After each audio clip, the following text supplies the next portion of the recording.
Şeýlekem Türkmenistanyň Medeniýet Merkeziniň Döwlet Kitapxanasyna türk soýu agda ýurtlaryň ýazyjylarynyň duşugy geçirildi. Munyň özü milli medeniýetiň we dörejelik ulgamynyň hemme taraplaryň esasy ösdürilmegine, döwlet derejesine ähmiýet berilýäniniň nowatdaky beýanlary. Duşuň dowamynda iki taraplaryň we köp taraplaryň medeni hyzmatdaşlygyň häzirki ýagdaýy, ony munun beýlekde ösdürmegiň geljek ugurlary hemde dörejelik duşuklaryny işeňleşdirmegiň ähmiýeti bilen bagly meseleler aralyp maslahatlaşyldy. Pähim paýhasymany magtymly Praga şygaratyrına geçen şu ýylla ýurdumyzyň ähli künjegine hende daşary döwletlerde beýik akyllar şahyryň 300 ýylygyna bagyşlanyp çärilen geçirilýäniniň möhüm ähmiýeti eýdigi maslahatda berildi.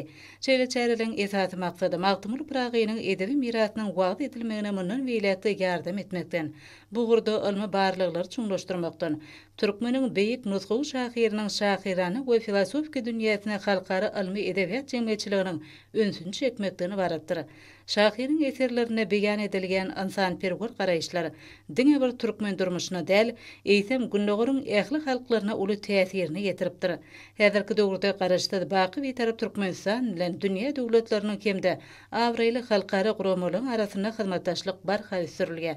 Berkarar döwletimiz hemişelik bir taraplyk hukuk ýagdaýyna ıgrarly bolup, sebitde hem dünýäde parahatçylygy, dostsugunlyk gatnaşyklaryny puhtalandyrmagy gönükdirilen giň gerimli işleri üstünlükle amalaşyrga.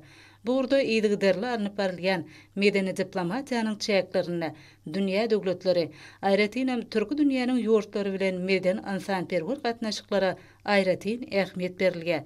Türk soy halkary guramasyna agdaý ýurtlaryň ýazyjylary, türkmen topragyna mihman söýürlük festiwalyň çäklerini beýleşdirilen çäreleň ýokary guramaçylyk derejesiniň üpçün edileni üçin hormatly prezidentimiz hemde gahrman arkadagymyda alkyş töllerini aýtdylar.